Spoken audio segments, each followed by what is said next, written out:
Right, I was going to do it in the last post, but now I'll be doing it in this one. I'll just talk about the first draft of the script and stuff like that. So the way I'll do it is I'll probably just briefly discuss my what I've been thinking about the script and everything like that, and how the process has gone for me, and then I'll read you through the first draft. And as I mentioned before, it's gone through a great deal of many drafts since then, but the only ones that I've got a solid that are worth showing, essentially, because they've got enough changes in them that you can witness things properly, is I'll show you the first draft, like literally just straight out of the horse's mouth, just splurged bleh, all out, and then I'll sort of do a read through of that solo. I'll put on different voices and stuff so you can get different get an impression of who's talking and stuff like that. But yeah, it's the first draft, I guess. I just literally, the way I did it was I put together a very basic, this is what I want from each scene, and then basically just wrote. I wasn't bothered about how long it was going to be or anything like that, or if it was going to be too short or too much writing or too much dialogue and things. I just literally wrote it down, and then I could see after that how it all fits together, basically, and then just refine and drag together and mix and match and create this Frankenstein monster of a script, basically. So yeah, having said that, I'll just read through the where things were. So yeah, right, this is, that'll be back to front, but I'll be scanning these in anyway. This is Dispossessed, amended, so apparently I did write a first draft before this, but this will technically the first draft. And I'll just read it through. I'll do Mark speaks very meticulous and specific and that kind of thing. He's very kind of tightly wound, on edge. Paul Chats is a bit of a lad, you know, like kind of a bit of an Essex boy, kind of, yeah. He's a lad, basically, you know, for all that means. And then Luke's a bit of a simpleton. Like the way he talks about things is very kind of, is sort of eager to please and very simple. Like he needs support every time he's talking about everything. So everything's worded towards a question. It sort of comes up at the end. So he's very what's the word? Insecure, kind of quite sweet on some level, I guess. But yeah. So I'll just read it through. I'll read through the action in normal voice, so the actions and the stage direction in normal voice, so we don't get too confused, and I'll say names and stuff like that as we go through it. So Dispossessed, amended, start with action. Scene 1. Basically what happens is Tony's going to, Mark's going to be in the kitchen meticulously cooking and making this croissant. Tony's going to run in, screech, knock it on the floor, and then scuttle away like a monster, basically. And then that will be that's the first scene, and that's the first show that something's not quite right with Tony, basically. So scene 2, currently he's possessed. Mark. Guys, is it just me, or has Tony been acting weird lately? Paul, Paul and Luke are both playing the Xbox at this point without paying much attention to Mark in any way at all. Weird how? Weird how? As in fucking mental? Oh yeah, he was up all last night screaming. He what? Oh, screaming, I don't know, something about demons, the rest was gibberish followed by what sounded like a coffee maker. And you neglected to mention this to anyone. Told Luke. Luke, care to chime in here? And this is when Luke comes in. Luke. Yeah, he was screaming and shit, started talking gibberish, and then there was a noise that sounded a lot like a coffee maker. And the thing is with Luke, that line, it's kind of an example to show that he kind of copies what Paul says, basically, but in a much simpler way, because that's just a paraphrase of Paul's line, just rehashed and spoken back. So, back to Mark. You've got nothing else to add? Luke shrugs, barely taking his eyes off the screen. Does none of this strike you guys as odd? I don't know, maybe. Either way, who cares? Tony's a prick. The gang nods all in approval. Oh, yeah, Tony is a prick, that kind of thing. Time passes. The gang scene 3. Time passes. The gang are each eating an enormous pizza while watching the shopping channel. Upstairs can be heard blood-curdling screams and banging. No one looks up and pays it any attention. Right. Mark. He sounds like he's in your room, Luke. Luke sits there, he thinks for a second, and his mind's whirring away, trying to disseminate this conceivably fairly simple sentence, but not to Luke, because he's simple. And then he suddenly screams, "My flat screens!"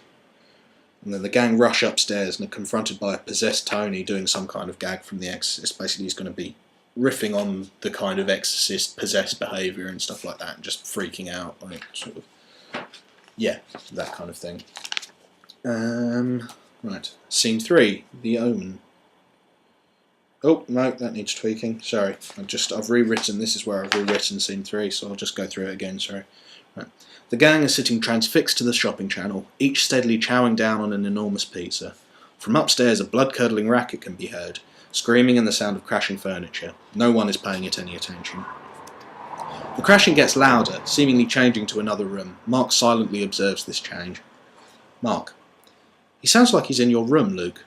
Luke pauses from eating his pizza. Slowly his mind whirs away and a grim realisation dawns upon him. My flat screens. Luke runs upstairs, closely followed by Mark. Paul finishes his slice of pizza and slowly gets up to join them. Upon reaching the top of the stairs, Mark and Luke are confronted with the sight of Tony, ranting and raving like a madman. Yeah. Paul soon makes his way up the stairs, confronted with the silent Mark and Luke and the raving Tony. Paul, well, that's peculiar. Fade to black. Yeah. Then we've got scene 4. I'll just talk about what the rough thing is for scene 4. Scene 4, we need to talk about Tony, which is a gag on We Need to Talk About Kevin, that movie that came out. Right. The gang decide Tony's possessed, and Tony's still screaming and shouting upstairs, and the gang are trying to talk over him. I'm just trying to see if I've got that in here. Yes. You do. Okay, you'll have to bear with me here, because this is quite roughly put together. There's lots of arrows and dragging and stuff like that, so I'll just read through it and we'll see where it goes. Right. Scene 4. We need to talk about Tony. The gang are again sitting together in the lounge. It is the following morning, and as such everyone is still in the process of rebooting, each with a coffee or an equally reinvigorating beverage. Only Mark looks restless, seemingly not having slept a wink.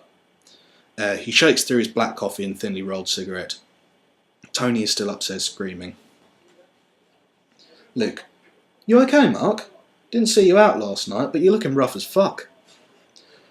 Didn't go out. Stayed in. Couldn't sleep. Tony wouldn't shut up. Shit. Glad I went out then. Mark looks ready to snap at Luke, but backs down, saying it's not worth the effort. This can't go on. Something needs to be done about Tony. Look, and this is Paul. As much as I don't want to get involved, this can't go on. I mean, it's beginning to get a little weird.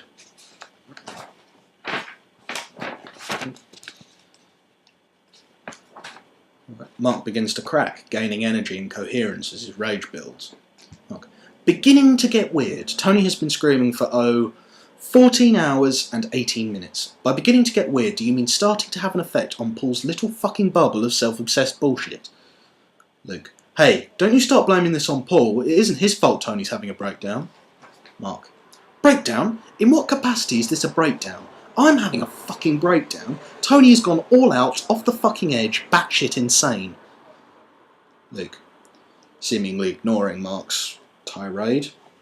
Is there no one we can call? I don't know, does he have a family? Paul. I don't know, maybe. What about his mates? Luke. Oh yeah, what about that guy? The one with the t-shirt. Maybe he could help. Mark. The one with the t-shirt? Are you fucking serious? Please, tell me about the one with the t-shirt. How might we contact this one with the t-shirt? Maybe we should just fucking run around uni, try and find this rare, most fabled and elusive one with the t-shirt. Luke. Mark, maybe you should get some sleep. You seem a little on edge. Mark. On edge? I didn't sleep a fucking wink, what with fucking Gene fucking Simmons last fucking night. Fucking didn't stop fucking screaming. Fuck! Mark takes a long breath, clearly of a mind to continue his tirade, but unable in his current state to properly word his displeasure. Luke. Who's Gene Simmons? Mark. Mark breaks down into tears. Paul, now. And Mark's pretty much out of action now. He's just crying and he's had a breakdown, basically. Paul. So unless we find this t-shirt guy, I guess it's down to us to sort this shit out with Tony. Now, does anyone have any ideas as to what's wrong with him? Any reason he's having this, let's call it an episode? No idea. Maybe a death in the family? Maybe he's broken up with his girlfriend. Does he even have a girlfriend? Fuck knows. Wait, when was the last time you spoke to Tony? Trying to get him to pay his share of the bills last month. Last month? Last month? Why, when did you last speak to him? Paul counts out the days in his head. Shit, probably about a month since I spoke to him. How have we gone so long without talking to him? Because Tony's a prick. This is true. Long pause. Mark is still weeping. Luke. Maybe he's possessed. Mark. Maybe he's what? Possessed. It's where your mind gets taken over by a demon. Mark. I know what possession means, you knob. I was giving you a chance to second guess and realise how fucking dumb that statement was. No. Paul here. No. Maybe he's onto something there. You mentioned the other day he was screaming about demons. Tony screaming from upstairs suddenly becomes intelligible. Tony. Mighty hellspawn, Alhizabub, ride forth upon the wings of evil. The gang pause, taking stock of what they've just heard. Maybe Tony is possessed. And that's where I've written up to at the moment. That's chances are that will be not including other drafts and things like that. That's going to be as far as I'm going to go with things. So kind of I think that's enough for the proof of concept to get characters across. I think, well, obviously that, like I said, that's first draft, so things aren't quite right and stuff like that. I think the general skeletal shape of how it's going is the way I want it and stuff like that. But I'm sure you'll see in my second draft blog post that a great deal of things have changed and stuff like that, and I'll talk through why I've changed them as I go through it. So I'll use the same format of I'll go through the script and then just tweak things here and there accordingly to how I've talk about how I've changed them and why I've changed them and that kind of thing. So as I was saying, this is kind of, it feels a bit sparse doing 2 blog posts for about 5 weeks worth of work, but it's one of those things, script writing's such a difficult thing to kind of explain because it's such like a sort of solo process anyway. There's not a great deal of stuff, like I can't show you like, look at all the words I've typed, now I've got to type some more words, here's some visual aids to help you with that. So yeah, just take my word for it that there's been a lot of work done on this, okay? So until next time.